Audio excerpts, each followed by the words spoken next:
Hallelujah. सुबह हो चुकी है। क्या आप उठ गए हैं? प्रभु के वचनों को सुनने के लिए तैयार हैं? मैं फिर से दैनिक मनन के इस कार्यक्रम के जरिए प्रभु के वचन को लेकर तैयार हूं।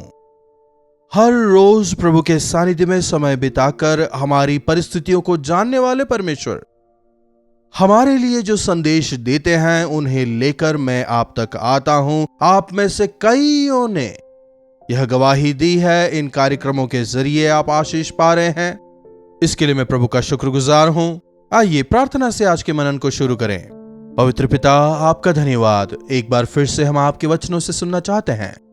हमारी स्थितियों को जानने वाले प्रभु हमसे बात करें। प्रार्थना यीशु के नाम से मांगते हैं, आमीन। जी हां, प्रभु हमें बेहतरी से जानते हैं। परमेश्वर हमारे रग रग से वाकिफ हैं। हमारे हृदय की इच्छाओं को वे जानते हैं। हमारे मन की पुकार को वे समझते हैं। हमारी स्थिति को समझकर हम पर दया दिखाते हैं। मनुष्य भ्रष्ट हो गया है।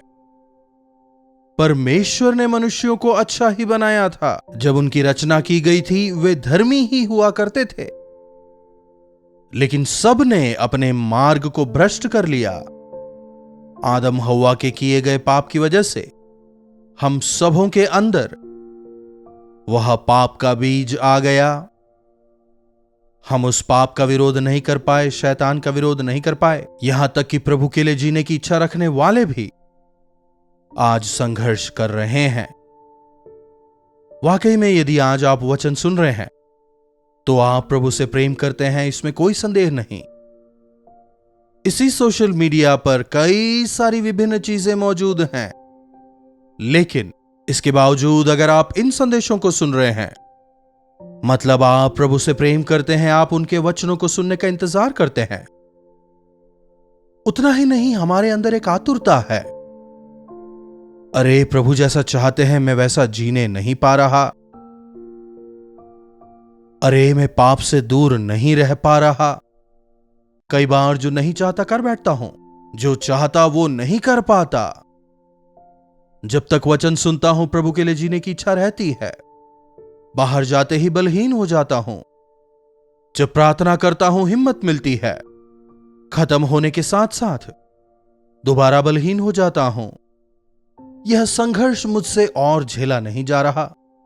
कई सारे लोग इस प्रकार से कहते हैं और दूसरे कुछ अंदर से पूरी तरह खोखले हैं, लेकिन बाहरी दिखावा पूरा है। अंदर विश्वास नाम मात्र का नहीं, लेकिन बाहरी दिखावा जबरदस्त होता है। अनेक लोग इस प्रकार से अपनी यथार्थता को प्रभु के सामने नहीं लेकर आते। लोगों के सामने काफी आत्मिकता का दिखावा करते हैं। बाइबल में हम प्रेरित पौलुस को देखते हैं। प्रभु के लिए पवित्रता से जीने का वो बहुत अधिक प्रयास करता था। हर समय अपने प्रभु के लिए वो जीने का प्रयास करता था। कई बार उसके दिल से निकलने वाली जो चेतना थी, आज वो हमारे आत्मिक जीवन के लिए एक स्फूर्ति का, एक चेतना का, एक जागृति का कारण है। रोमियो की पत्री 7वें अध्याय की 24वीं आयत को देखिए। हाय मैं कैसा अभागा मनुष्य हूं, मुझे इस मृत्यु की देह से कौन छुड़ाएगा? मुझे कौन छुड़ाएगा? ओ मैं कितना भाग्यशाली हूं नहीं कह रहा। मैं कितना बड़ा भक्त हूं नहीं कह रहा। मैंने प्रभु के लिए ये किया नहीं कह रहा। अंतर्दृष्टि रखने वाला व्यक्ति अपनी स्थिति को, अपनी परिस्थिति को जानता है, लेकिन डींगे हाँकने वाले जो होते हैं, शैतान के द्वारा इस्तेमाल किए जाते हैं, शैतान के द्वारा प्रेरित वे होते हैं। मैं बहुत योग्य हूं, खुद अपना ढिंडोरा पीटते रहते हैं। मेरे पास ये है, वो है, मैंने ये किया, वो किया, प्रभु के लिए ऐसा कर दिया, वैसा कर दिया। खुद अपने आप ही अपना ढिंडोरा खुद ही पीटते रहते हैं। मैं इसे जानता हूं, मैं उसे जानता हूं, मैंने ये किया, मेरे पास पैसा है, ये है, मेरे पास अधिकार है, मैं उस पॉलिटिशियन को जानता हूं, चाहे कुछ भी हो, मनुष्य का जो जीवन है इन तमाम चीज पर निर्भर नहीं होता ना। कितना ही कुछ क्यों ना हो, मन में शांति नहीं तो इनका क्या लाभ बताइए। आंतरिक तौर पर आप जयवंत नहीं हो पा रहे ना। आत्मिक लोग जो होते हैं वे इस स्थिति को पहचान पाते हैं। हाय मैं कितना अभागा हूं, मुझे इस मृत्यु की देह से कौन छुड़ाएगा। हमारा यह शरीर मृत्यु को देखकर बढ़ता चला जा रहा है। जब आप एक चीज खरीदते हैं उसकी गारंटी वारंटी आपको मिलती है, लेकिन मनुष्य की ना कोई गारंटी है ना ही कोई वारंटी। कौन कब कहां कैसे मर जाए कोई नहीं जानता। घास के ओस की समान है मनुष्य का जीवन। मनुष्य मिट्टी है, मिट्टी में ही जाएगा, हमेशा याद रखें। अगर कुछ भी अच्छाई आज हमारे अंदर है तो वह प्रभु की कृपा मात्र है। पौलुस यहां यह सवाल कर रहा है, मृत्यु की इस देह से मुझे कौन छुड़ाएगा। आखिर क्या है यह मृत्यु की देह? 7वें अध्याय की 14वीं आयत को भी मैं पढ़ना चाहूंगा। देखिए, दूसरे भाग को देखिए। परंतु मैं शारीरिक और पाप के हाथ बिका हुआ हूं। पाप के हाथों बिका हुआ यह शरीर पापमय इच्छाओं को ही चाहता है, शारीरिक इच्छाओं की ही लालसा करता है, और जो मैं करता हूं उसको नहीं जानता, क्योंकि जो चाहता वह नहीं करता, पर जिससे घृणा आती है वही किया करता हूं। जो मैं नहीं चाहता वही करता हूं, जिससे घृणा करता हूं वही करता हूं। उद्धार पाने के बाद आत्मा और शरीर के बीच एक संघर्ष है। आत्मा के चलाए चलने वाले प्रभु के वचन के अनुसार जीते हैं। शरीर के अनुसार जीने वाले सांसारिक लालसाओं में मन लगाते हैं। जब हम आत्मिक तौर पर बलवंत होते चले जाते हैं, शारीरिक लालसाओं पर जयवंत होने पाते हैं। इसके लिए आवश्यक है कि हम आत्मिक बातों में मन लगाएं, आत्मिक व्यायाम को निरंतर करते रहें। आत्मिक बातों में मन लगाने का मतलब वचन पर मन लगाना, व्यायाम का मतलब प्रार्थना करना। जब हम प्रभु के सानिध्य में समय बिताएंगे, आत्मिक तौर पर बलवंत होंगे। और जब हमारे अंदर यह आत्मिक व्यायाम कम होने लगते हैं, हम सांसारिक लालसाओं में बढ़ते चले जाते हैं। क्या खाएं, क्या पिएं, कैसे पैसे कमाएं, कैसे नाम कमाएं, ख्याति कमाएं, अपने मन की इच्छाओं को पूरी करें, इन्हीं बातों की सोच हम में होती है। प्रभु को जानने के बाद मैं प्रभु के लिए जीना चाहता हूं, झूठ नहीं बोलना चाहता, फिर भी बोल बैठता हूं। शराब मेरे लिए अच्छा नहीं है, मैं आज से नहीं पीऊंगा। पत्नी की कसम खाते हैं, बच्चों की कसम खाते हैं, दरअसल कसम खाने की जरूरत ही नहीं। यदि मन में ठान लिया तो बस हो गया। कई बार आप निर्णय लेते हैं लेकिन आप उसमें ठहर नहीं पाते। किसी पाप को करना काफी आसान होता है, पाप को सीखना, उसमें घुल मिल जाना आसान है, बाहर निकलना मुश्किल होता है। यह केवल प्रभु के जरिए संभव हो सकता है। आत्मा के चलाए चलने वाले प्रभु के लिए जीने की इच्छा रखते हैं, लेकिन उनसे हो नहीं पा रहा। क्या कहीं आप भी तो ऐसे नहीं? नए साल में हमने नया निर्णय लिया था, लेकिन 1 महीना भी हम दृढ़ खड़े नहीं रह पाए।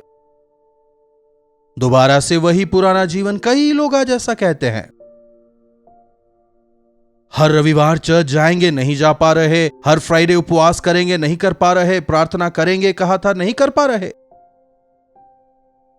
पाप नहीं करूंगा करूंगी कहा था, लेकिन दोबारा पाप हो ही गया। फ्रेंड्स के साथ नहीं जाऊंगा, लेकिन चला ही गया। शराब नहीं पीऊंगा, लेकिन पी ही लिया, क्या करूं? कहते हुए क्या आप अपने आप से घृणा कर रहे हैं? ना चाहते हुए भी बार बार क्या आप गिरते जा रहे हैं? यह संघर्ष ही क्या आपका जीवन हो गया है? जो करने की इच्छा है वो कर नहीं पा रहा, और जो नहीं करना है उसे ही बार बार करता हूं। 20वीं आयत देखिए। परंतु यदि मैं वही करता जिसकी इच्छा नहीं करता, तो उसका करने वाला मैं न रहा, परंतु पाप जो मुझ में बसा हुआ है। पाप जो है काफी भयंकर होता है। हर अपराध जो है वो पाप है। पाप जो है हमें जकड़ लेता है, हमें बंदी बना लेता है। इसीलिए प्रभु यीशु मसीह संसार में हमें पाप से बचाने के लिए आए, उद्धारकर्ता होकर आए। अगर पैसों से खुशी मिल पाती, प्रभु खूब धनवान होकर पैसे देके जाते। अगर स्वास्थ्य आवश्यक था तो प्रभु एक डॉक्टर होके आते, हमें चंगाई देके जाते। भले ही आपका स्वास्थ्य अच्छा हो, आपके पास बहुत पैसा भी हो, लेकिन आप अपने भीतर पाप पर जयवंत नहीं हो पाए। इसलिए आपको पाप पर जयवंत बनाने के लिए प्रभु यीशु मसीह इस संसार में आए। कौन छुड़ाएगा? इस मृत्यु के शरीर से छुड़ाने वाला कोई डॉक्टर नहीं है, कोई दवाई नहीं है। चाहिए तो पूछिए। मेरे मुंह से अपशब्द निकल रहे हैं, बुराइयां निकल रही हैं, कुछ दवाई दे दीजिए। मेरी आंखें केवल बुरी चीजों को देखना पसंद करती हैं, मुझे कुछ दवाई दे दीजिए। शराब के एडिक्शन से बाहर आने के लिए डी एडिक्शन सेंटर्स वगैरह हैं। जब तक वहां रहते हैं ठीक रहते हैं, बाहर आते हैं दोबारा शराब पीने लगते हैं, क्योंकि पाप पर जय पाने की शक्ति इंसानों में बिल्कुल नहीं है। आप अपने आप से नहीं बदल सकते। मैं बदल जाऊंगा कहते हैं। आप में बदलने की इच्छा भी है, आप छोड़ना चाहते हैं, लेकिन आपसे छूट नहीं पाता। आप नहीं करना चाहते लेकिन कर लेते हैं, क्योंकि आप में एक और स्वभाव है। आप पाप से भले ही छुटकारा पा सकते हैं, लेकिन स्वभाव में बदलाव नहीं आ सकता। हाय, मैं कैसा अभागा हूं, मुझे इस मृत्यु की देह से कौन बचाएगा? वो कहता है, सवाल करता है। फिर अगली आयत में वो क्या कह रहा है, देखिए। मैं अपने प्रभु यीशु मसीह के द्वारा परमेश्वर का धन्यवाद करता हूं। निदान में आप बुद्धि से तो परमेश्वर की व्यवस्था का, परंतु शरीर से पाप की व्यवस्था का सेवन करता हूं। 8वां अध्याय भी देखिए। सो अब जो मसीह यीशु में है उन पर दंड की आज्ञा नहीं, क्योंकि वे शरीर के अनुसार नहीं वरन आत्मा के अनुसार चलते हैं। क्योंकि जीवन की आत्मा की व्यवस्था ने मसीह यीशु में मुझे पाप की और मृत्यु की व्यवस्था से स्वतंत्र कर दिया है। हालेलुया। इसीलिए मसीह के विश्वासी जयवंत हो सकते हैं। यीशु मसीह के नाम से प्रार्थना करते समय हमें आत्मिक बल मिलता है और हम पाप पर जयवंत हो सकते हैं। यीशु मसीह के नाम से हम शैतान पर और पाप पर जय पा सकते हैं। इसीलिए हर रोज प्रभु यीशु मसीह के नाम से प्रार्थना करने को अपनी आदत बनाएं। अगर आप आत्मा को बलवंत करने वाले प्रभु के वचन को लगातार सुनेंगे तो आप आत्मिक तौर पर बलवंत होते चले जाएंगे। यदि हमेशा शारीरिक लालसाओं के विषय में ही सोचेंगे कि मैं क्या खाऊंगा, क्या पीऊंगा, क्या कमाऊंगा, क्या पहनूंगा, तो आपकी आत्मा का क्या होगा? यकीनन शरीर बलवंत होगा और आत्मा बलहीन होती चली जाएगी। हमारा चाल चलन आत्मा के अनुसार हो। जिस प्रकार एक दिन में हमें शारीरिक भोजन 3 बार चाहिए, बिल्कुल उसी प्रकार आत्मा के दृढ़ होने के लिए हमें आत्मिक भोजन भी लगातार चाहिए। इसलिए आवश्यक है कि हम प्रभु के सानिध्य में समय बिताएं, प्रार्थना में, वचन में समय बिताएं। यह संघर्ष कब तक चलेगा, क्या पूछ रहे हैं? थोड़े समय के लिए ही। हमारे प्रभु आने वाले हैं और हमें संपूर्ण छुटकारा इस शरीर से, इस पाप से, इस संसार से शीघ्रातिशीघ्र मिलने वाला है। हमें इस मृत्यु की देह से छुटकारा मिलेगा और एक महिमामय शरीर और निरंतर उनके साथ स्वर्ग राज्य में रहने का सौभाग्य प्रभु हमें देंगे। और तब तक इस संघर्ष में हमें प्रभु यीशु मसीह के नाम से बढ़ते चले जाना है। एक और वचन देखिए, 2 कुरिन्थियों की पत्री 5वां अध्याय 4 आयत से। और हम इस डेरे में रहते हुए बोझ से दबे कराते रहते हैं। यह शरीर जो है एक डेरा ही तो है। डेरा मतलब क्या है? टेंट, एक टेम्पररी सेटलमेंट। यह बिल्डिंग नहीं है। हम इस डेरे में हैं। यह डेरा एक दिन खत्म हो जाएगा। मिट्टी का यह शरीर मिट्टी में मिल जाएगा और इस डेरे में रहने वाले हम बोझ से दबकर कराहते रहते हैं। पाप के बोझ तले दबकर, बुरी आदतों के बोझ तले दबकर, अपराधों के बोझ तले दबकर हम कराते रहते हैं, क्योंकि हम उतारना नहीं वरन और पहनना चाहते हैं, ताकि वह जो मरणहार है जीवन में डूब जाए। हमारे इस मिट्टी के शरीर को महिमामय शरीर में बदलने वाले प्रभु का इंतजार करना है, उनके आगमन का इंतजार करना है। प्रभु के आगमन की अपेक्षा करते हुए, सचेत रहकर अपने उद्धार की रक्षा करते हुए, उनके नाम में जो सामर्थ्य है उसके द्वारा जीवन में जयवंत होकर उनके राज्य के भागी होने के लिए हम अपने आप को तैयार करें। प्रार्थना। महापवित्र पिता परमेश्वर,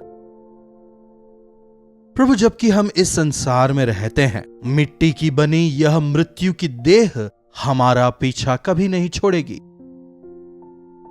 प्रभु, हमारी सहायता करें कि इस संसार में रहते हुए इस मिट्टी के बने मृत्यु के देह की अभिलाषाओं के पीछे हम ना भागें, बल्कि हमारी आंखों को हम स्वर्गीय चीजों पर लगाने पाएं।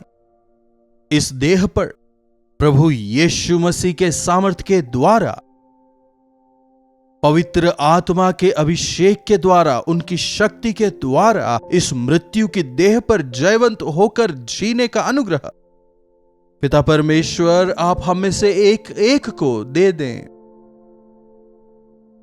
हम क्या खाएंगे, क्या पिएंगे, क्या पहनेंगे, कहां रहेंगे, इन चिंताओं को छोड़कर आत्मिक बातों की ओर अपनी आंखों को लगाते हुए आपकी इच्छानुसार आपकी महिमा के लिए जीवन जीने का अनुग्रह हमें दें। प्रार्थना यीशु के नाम से मांगते हैं, आमीन। अब हमारे पिता परमेश्वर का प्रेम, प्रभु यीशु मसीह का अनुग्रह, पवित्र आत्मा की संगति और सहभागिता हमें से प्रत्येक के साथ आज, कल और सर्वदा बनी रहे, आमीन। प्रभु परमेश्वर की महिमा हो। अपने प्रार्थना विषयों को आप हमें 9884907779 पर व्हाट्सएप, वॉइस मैसेज या टेक्स्ट के द्वारा भेज सकते हैं। हमें आपके बारे में जानकर, आपके साथ जुड़कर आपके छुटकारे के लिए प्रार्थना करने में काफी प्रसन्नता होगी। इन्हीं वचनों के साथ आज मैं आपसे विदा लेना चाहूंगा। प्रभु का अनुग्रह हम सबों पर बना रहे।